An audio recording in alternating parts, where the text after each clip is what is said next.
అందరికీ నమస్తే. నేను Vidyasagar, president, Rotary Kakinada central. Rotary చేస్తున్న ఓట్ ఫర్ ది కంట్రీ క్యాంపెయిన్లో భాగంగా ఈరోజు మనతో మాట్లాడడానికి వచ్చారు ఆల్పట్ శ్రీనివాస్ గారు, professor of law, JNTU Kakinada. Sir మాటల్లో తెలుసుకుందాం, అందరం ఓటు ఎందుకు వేయాలి, ఓటుకి ఎందుకు అంత ఇంపార్టెన్స్ ఉంది. నమస్తే సార్. నమస్తే అండి. ఈరోజు ఇండియాలో మనం ఎలక్షన్స్ ఫేస్ చేస్తున్న పరిస్థితి ఉంది. కొన్ని దేశాలు ఎలక్షన్స్ ఆల్రెడీ కంప్లీట్ అయినాయి. ఆంధ్రప్రదేశ్లో కూడా రేపు మే 13th మనం ఇక్కడ ఎలక్షన్ నిర్వహించబడుతుంది. ఇట్లాంటి సందర్భంలో ప్రతి ఒక్కరు కూడా ఓటు హక్కును సద్వినియోగం చేసుకోవాల్సిన అవసరం ఉంది. మనం చూస్తున్నాం, దేశంలో కానీ రాష్ట్రంలో కానీ ఎన్నికల్లో దాదాపు 50 నుంచి ఒక 70% వరకు ఓటింగ్ జరుగుతుంది.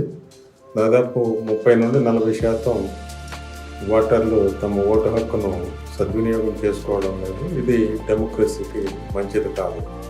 ఎందుకంటే డెమోక్రసీలో మనం ఎన్నుకున్న ప్రజాప్రతినిధులతో ప్రభుత్వాలు ఏర్పడతాయి. ఇక్కడ ప్రజాప్రతినిధులను, సరైన వ్యక్తులను ఎన్నుకోవడం ఒకటి, తర్వాత ఓటు హక్కును పూర్తి స్థాయిలో సద్వినియోగం చేసుకుని ఓటర్స్ అందరూ కూడా ఎన్నికల్లో పార్టిసిపేట్ చేస్తే ప్రజాభిప్రాయం బయటకు రావడానికి అవకాశం ఉంటుంది. ప్రజాభిప్రాయం ప్రకారం, మెజారిటీ ప్రజాభిప్రాయం ప్రకారం మరి ప్రతినిధులు ఎన్నిక కావడం జరుగుతుంది.